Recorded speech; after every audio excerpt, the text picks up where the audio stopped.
নমস্কার বন্ধুগণ, আশা করি আপনারা সবাই ভালো আছেন। ভাবার মতো কথা থেকে আমি চলে এসেছি নতুন এক প্রতিবেদন নিয়ে। তা বন্ধুগণ, আজকের এই ভিডিওটা কিন্তু খুবই গুরুত্বপূর্ণ। কারণ ভোটার লিস্ট নিয়ে এমন একটা আপডেট এসেছে যেটা না জানলে পরে কিন্তু বড় সমস্যায় পড়তে পারেন। দেখুন, নতুন হিয়ারিং নিয়ম চালু হওয়ার পর হঠাৎ করেই প্রায় ৪১ লক্ষ ভোটারের নাম শুনানি থেকে বাদ পড়ার কথা শোনা যাচ্ছে। আর এতেই অনেকের মধ্যে ভয়, আতঙ্ক তৈরি হয়েছে। আমার নাম থাকবে তো? হিয়ারিংয়ে যেতে হবে নাকি? কোন কোন কাগজ লাগবে হিয়ারিংয়ে? তা বন্ধুগণ, আজকের ভিডিওতে আমি আপনাদের একদম পরিষ্কার করে বলবো কোন নথি থাকলে হিয়ারিংয়ে গেলে কোনো সমস্যা নেই। আর অনেক ক্ষেত্রে তো যাওয়ার কোনো দরকারও নেই। তাই ভিডিওটা প্রথম থেকে শেষ পর্যন্ত মন দিয়ে দেখবেন। আর যদি নতুন হয়ে থাকেন, চ্যানেলটা অবশ্যই সাবস্ক্রাইব করবেন এবং পাশের বেল আইকনটা অন করে রাখবেন। তা প্রথমে বলি হিয়ারিং নিয়ে নতুন কি হচ্ছে। তা বন্ধুরা, নির্বাচন কমিশন এখন একটার পরে একটা নতুন সিদ্ধান্ত নিচ্ছে যাতে হিয়ারিংয়ে সাধারণ মানুষকে হয়রানি হতে না হয়। হিয়ারিংয়ের দ্বিতীয় ধাপ শুরু হয়ে গেছে। আর এই ধাপে কিছু বিশেষ সুবিধা দেওয়া হয়েছে।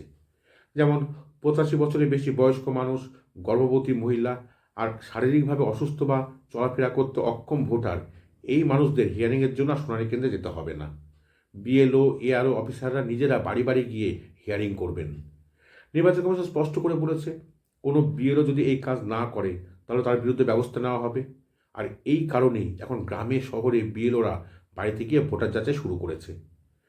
তা এবার আছে সবচেয়ে বড় খবরে, ৪১ লক্ষ ভোটারকে নিয়ে বড় আপডেট। আগে বলা হয়েছিল প্রায় ১,৩৬,০০,০০০ ভোটার তথ্যগত অসঙ্গতির তালিকা আছে, মানে লজিক্যাল ডিসক্রিপেন্সির তালিকায় রয়েছে।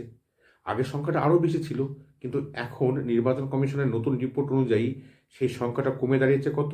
৯৪,৪৯,০০০। মানে বুঝতেই পাচ্ছেন, প্রায় ৪১,৫১,০০০ ভোটার এই লজিক্যাল ডিসক্রিপেন্সি তালিকা থেকে বাদ পড়েছে। তা এই প্রায় ৪১ লক্ষ ভোটারদের ক্ষেত্রে কী সুবিধা? এদের নোটিশ যাবে না, এদের হিয়ারিংয়ে যেতে হবে না। এই ৪১ লক্ষ ভোটারের নাম অটোমেটিক ফাইনাল লিস্টে উঠে যাবে। এই খবরটা কিন্তু কমিশন নিজেই পরিষ্কার করে বলেছে। তা আপনারা হয়তো ভাবছেন, কেন এই অসঙ্গতি ধরা পড়েছিল?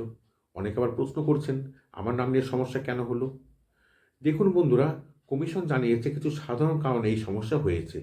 যেমন বাবার বয়স আর সন্তানের বয়সের পার্থক্য খুব কম, আবার কোথাও পার্থক্য খুব বেশি। কারো কারো ক্ষেত্রে দাদু আর নাতির বয়সের হিসাব মিলছে না। কোথাও একজনের সঙ্গে একাধিক নাম লিঙ্ক হয়ে গেছে, কোথাও শুধু নামের বানান মিলছে না। আর এই সব কারণে নামগুলো সন্দেহ তালিকায় উঠেছিল। কিন্তু পরে আবার রিভেরিফিকেশন করে ৪১ লক্ষের বেশি ভোটারকে ক্লিয়ার করা হয়েছে। মানে কি? মানে লজিক্যাল ডিসক্রিপেন্সি তালিকা থেকে বাদ দেওয়া হয়েছে। কিন্তু যাদের নাম এখন ওই ৯৪,৪৯,০০০ তালিকায় রয়েছে, তাদের হিয়ারিংয়ে যেতেই হবে। এক্ষেত্রে কোনো ছাড় নেই। তবে এখানেও একটা সুখবর আছে, এই সংখ্যাটাও নাকি আরও কমতে পারে, কারণ কমিশন এখনও যাচাই চালাচ্ছে।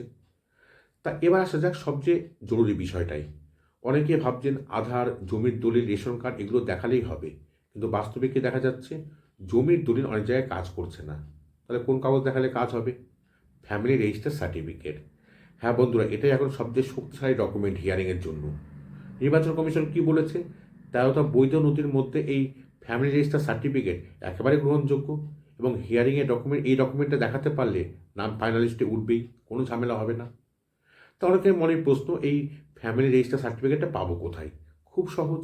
গ্রামে থাকলে গ্রাম পঞ্চায়েত অফিস, শহর বা ব্লকে থাকলে বিডিও অফিস, এবং এই অফিসগুলো থেকে আপনারা ফ্যামিলি রেজিস্টার সার্টিফিকেটটা সংগ্রহ করতে পারবেন।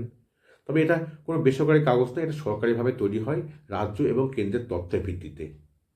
তা এবার ধরুন ১৪ ফেব্রুয়ারি ফাইনালিস্ট বেরোলো, আর সেখানে আপনার নাম নেই। তাহলে বন্ধুগণ ঘাবড়াবেন না। ফর্ম 6 আছে, বিএলও অ্যাপ আছে। আবার নতুন করে নাম তোলার সুযোগ পাওয়া যাবে। বিএলওরা অ্যাপের মাধ্যমে আপনার নাম আবার নতুন করে নথিভুক্ত করে দেবে। শেষে একটা কথাই বলবো বন্ধুগণ, ভয় পাওয়ার কোনো কারণ নেই, অযথা আতঙ্কিত হবেন না। নির্বাচন কমিশন চায় একজনও বৈধ ভোটার যেন বাদ না যায়, সাধারণ মানুষ যেন হয়রানির শিকার না হয়। তাই একের পর এক নতুন সিদ্ধান্ত নেওয়া হচ্ছে। তা বন্ধুগণ, এই ছিল আজকের প্রতিবেদন। ভিডিওটা উপকারে লাগলে অবশ্যই লাইক করবেন এবং বন্ধুদের সঙ্গে শেয়ার করবেন। আর নতুন হয়ে থাকলে চ্যানেলটাকে সাবস্ক্রাইব করবেন।